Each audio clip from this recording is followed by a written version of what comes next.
Declaración de la Coordinadora Socialista Revolucionaria, en defensa de la libertad y la democracia sindicales. Luego de la irrupción electoral masiva de la población en favor del candidato triunfante del partido Movimiento Regeneración Nacional Morena, Andrés Manuel López Obrador, AMLO, una idea está permeando dentro del conjunto del sindicalismo democrático, e incluso de sectores burocráticos, la de que el nuevo gobierno se comprometa a apoyarlos para sacar de la cúpula de sus organizaciones sindicales, a las corruptas y gangstériles dirigencias charras.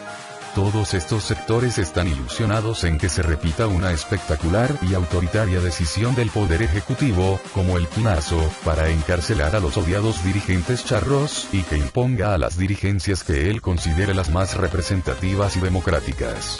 Confunden los procesos judiciales como tarea obligada del nuevo gobierno contra la corrupción que promete combatir, con nuestras tareas como trabajadores y trabajadoras en la construcción de la democracia y la independencia sindicales. Lograr la democracia sindical junto con su inseparable independencia política y su autonomía frente a las patronales, los partidos políticos y los gobiernos, es tarea de los propios trabajadores y no de los gobiernos. Una auténtica democracia sindical jamás provendrá de ningún gobierno, así sea de un gobierno revolucionario, que no es el caso, por una sencilla razón. Los intereses de Estado, de contar con el control y la fidelidad de las organizaciones sindicales, siempre estará por encima de garantizar la democracia e independencia sindicales. Los sindicatos están obligados a construir y mantener su independencia aún en el caso de que se tratare de un gobierno de los trabajadores, que tampoco es el caso.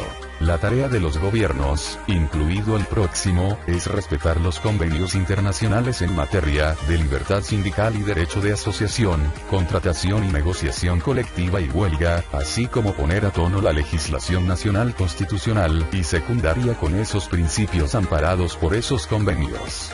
Nunca ha sido más cierta la consigna de que la emancipación de la clase obrera, es obra de la clase obrera misma. Una clase trabajadora, verdaderamente consciente, jamás demandará que el gobierno en turno resuelva sus propios problemas. Podemos, eso sí, demandar al nuevo gobierno que juzgue y encarcele a las dirigencias burocráticas por sus delitos del fuero común y federal. Que no los proteja ante las demandas de transparencia. Que no meta sus manos en los asuntos internos de las organizaciones sindicales.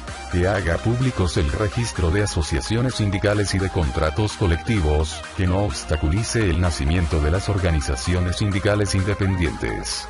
Pero, jamás dejar en sus manos la organización de las y los trabajadores, y la elección de nuestras dirigencias. La caída del gobierno priista no significa que, automáticamente, caerán las dirigencias charras. Sería confundir la democracia electoral, que incluso apenas se plantea como posibilidad con los resultados del 1 de julio, con la democracia real y sustantiva en las organizaciones sociales del campo y la ciudad, particularmente en las de los trabajadores, en sus sindicatos existentes y por construir. Ese objetivo, el de la democracia e independencia sindicales, solo se logrará con la combativa participación de la clase trabajadora.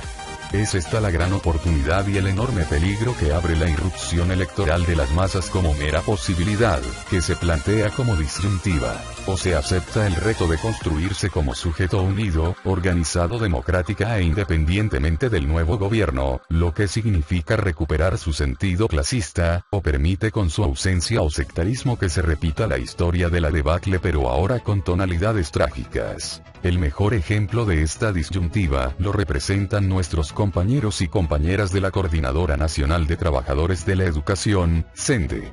El anuncio en campaña de Andrés Manuel López Obrador de la cancelación de la mal llamada reforma educativa, en caso de materializarse, será un triunfo de la coordinadora, misma que debe empezar por reconocer el resultado de su persistente lucha de años para evitar que sean otros, incluidos los charros, los que se paren el cuello.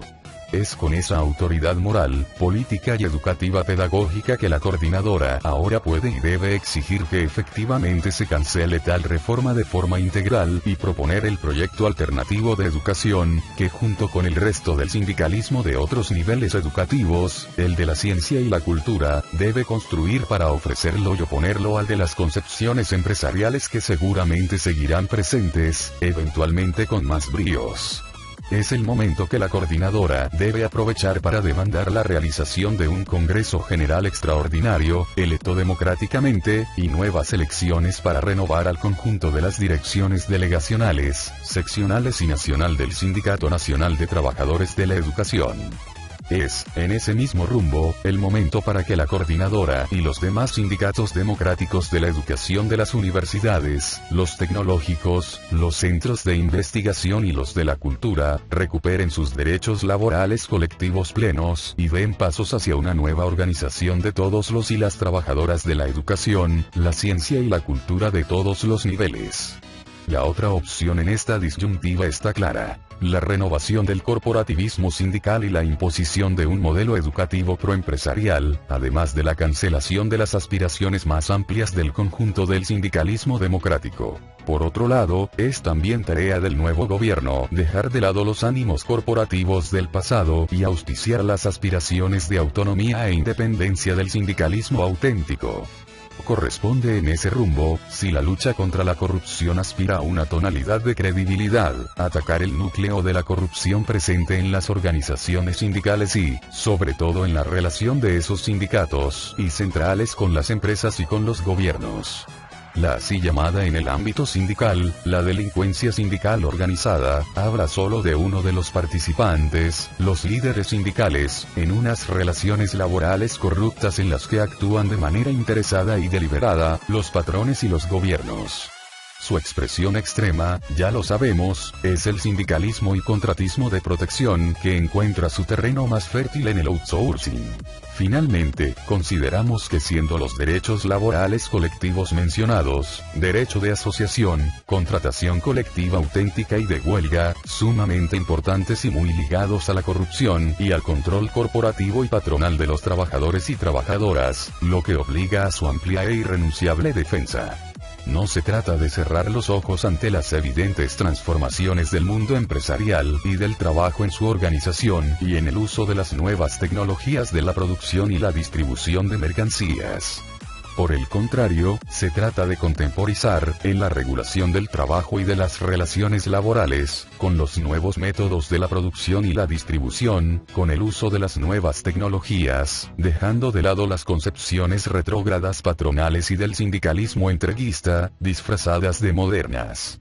Se trata de construir nuestra propia concepción para profundizar los derechos laborales colectivos como la vía cierta para un trabajo y vida decentes. La pregunta de sin embargo, ¿podrá Andrés Manuel López Obrador llevar democracia a sindicatos que han servido por décadas a los gobiernos y al PRI? ¿Puede ahora ser reformulada como pueden los trabajadores esperar una nueva etapa de mejoría? Sí, pero a condición de que luchen por ella y no se esperen al próximo periodo electoral por una nueva ley federal del trabajo. Cárcel a los líderes sindicales corruptos.